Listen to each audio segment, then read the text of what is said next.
I gotta have this I gotta have this conversation. I'm not listen. This ain't this. I have to apply pressure. You know what I mean? Scottie has a certain level of expectation to live up to. For me, I'm not speaking for everybody else. I'm speaking for me. Night in and night out, I'm expecting certain numerics from him, being the face of the team, being the all-star on the team, being perceived as one of the better players. It's a toss-up between who's the best player on the team between him and RJ. RJ's style of play is effective in a lot of spaces, and Scottie's game is very effective in a lot of spaces. But this team is built around Scottie. And we all understand that. We get it. And for some, they enjoy it and relish the moment. But numerically, I need a certain level of production from him every game, win or lose. An all-star level production numerically, regardless. Like, this is where we define who we are. We can't have 9 points, 6 rebounds, 5 assists in the opener from our best player or perceived best player or star player or premier player or the guy who the essence of the team is being built around. I don't like that. Those are Draymond Green numbers. You're not building no team around Draymond Green, are you? Scottie is a more talented, upgraded version of that type of archetype. Important piece. Championship piece. Listen, regardless of what people think of Draymond, he's going to be a first ballot Hall of Famer. I said this before. Just that his numerics aren't as sexy as his achievements. He's done everything you can do with limited numerics. Scottie is more talented, is a more athletic version of that, right? Better version of that. So his numerics have to be there along with the achievements. Or before the achievements, his numerics have to be there because he's so good, you build your team around him. And this is what we did and made a $200 million investment in him. And now we need the production. Against the Cavs, I understand. They limit what he does in the paint and the way that he likes to use his power. But he still has to utilize other portions of his game to get the production that we need him to get. He's going to have to learn how to use the other skill sets that he has and listen to what the game is telling him, what skill sets you need to be productive, to put us in a better position to win. He's talented enough. He has he checks all the boxes. When you think of a basketball player, you want height, check. Power, check. Athleticism, check. Speed, check. Passing ability, through the roof. Rebounding ability, through the roof. Fire, mental toughness, wanting to win, all those things check. Now he has to figure out how to create the perfect amalgamation of all those things to put himself and us in a better position to win games from the gate. Film study is going to be very important for Scottie.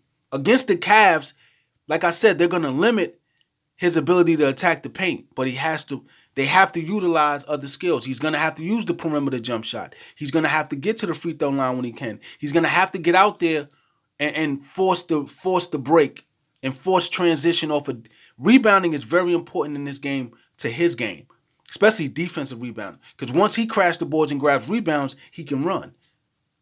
But of course, they're going to try and limit that. We still won the rebounding battle as a team, but we needed, if he could have got it around 12, 13 rebounds and 9 of them being defensive, that's 9 opportunities to run off the break. Like, he has to see where his opportunities lie, as opposed to saying, this is what I like to do, this is what I want to do. Look at the game for what it is, and this is what I need to do against this team. Defensive rebounding is very important. Being around the basketball defensively is very important. Being around the basketball and moving around offensively, looking to crash the boards, looking to make the extra pass, looking to fill the lane. Fundamentally, he has to be in pocket from a mental standpoint and mechanical standpoint, as far as knowing when to cut to the basket, when to be you. Like he has to do a lot. Is basically what I'm saying. He has to make himself available a lot, and his game is built off momentum. He gains momentum as he hits shots, but some teams limit your spots. And then when like RJ goes down, not available, that changes how you got to play. And when quickly goes down, that changes how you got to play. I think he has to start putting his hands and feet on the game early, so that if something does go wrong, he already has it going. You know what I mean? Quickly had it going. You know what I mean? With the 13 points in 14 minutes, he had it going. Had he not been injured, he probably would have had a 28, 29 point game. But Scottie has to be, numerically there for us, for me personally. That production has to be there. It's his team.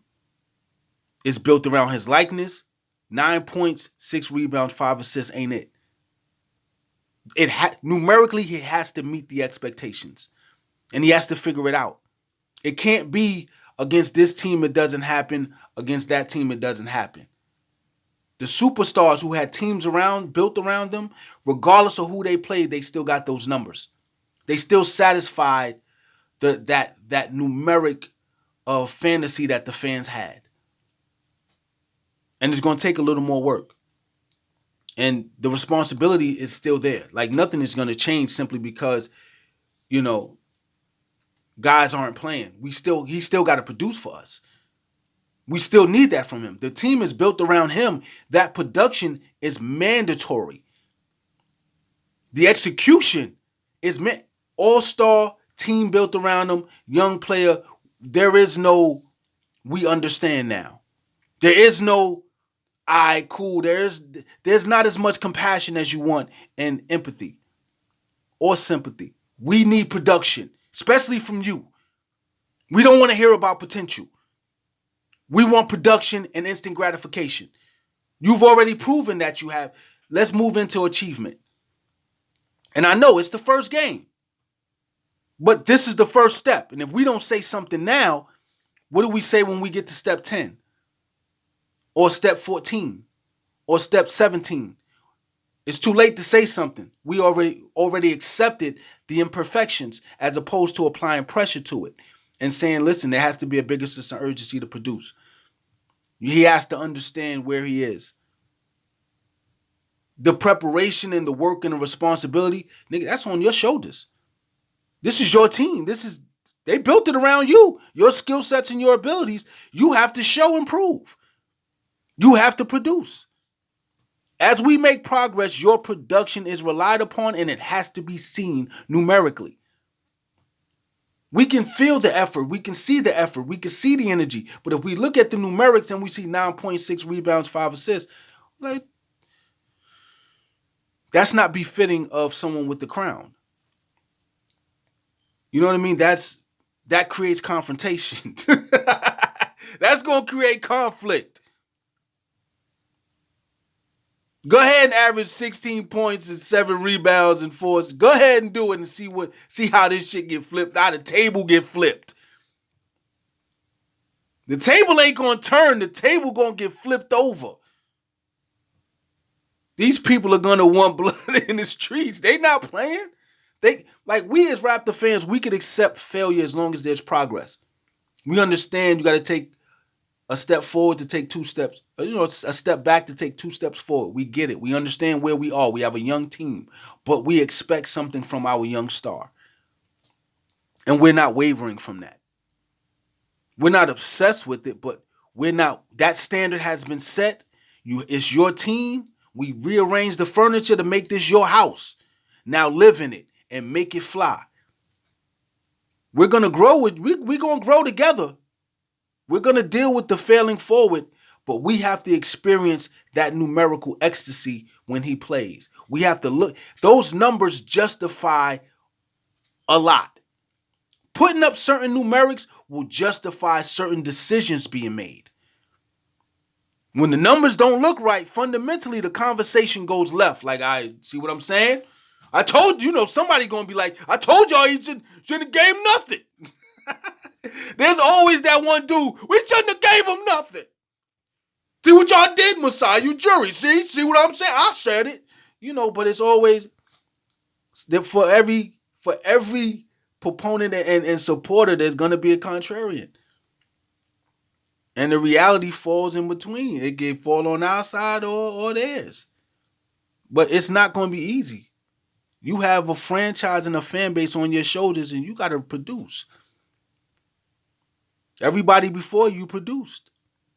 And we understand wins are gonna be they're gonna be harder to come by now because we have to develop into a team that's able to win on a regular basis and build up into it. But as we build, our superstar has to showcase his star power. There has to be a scoring pace. There has to be execution. His pace has to be further and faster than the production of the team. He has to be the lead dog. We're in a snowstorm. We're bobsledding. He's the lead dog. He's the lead reindeer. He got to get us through the storm. There's a lot of response. Now the responsibility is on him to be productive. We don't want to hear nothing. We'll accept the answers, but we really don't want to hear it. You got it. It's your team. You got to handle business. Your appetite for success has to be matched with production. You're going to have plates. Some plates are going to be more delicious than others, but you got to finish your breakfast. This wasn't the easy. Listen. This was a tough steak. They didn't give it to you, you know what I mean, medium well. You know what I mean? They ain't give it to you.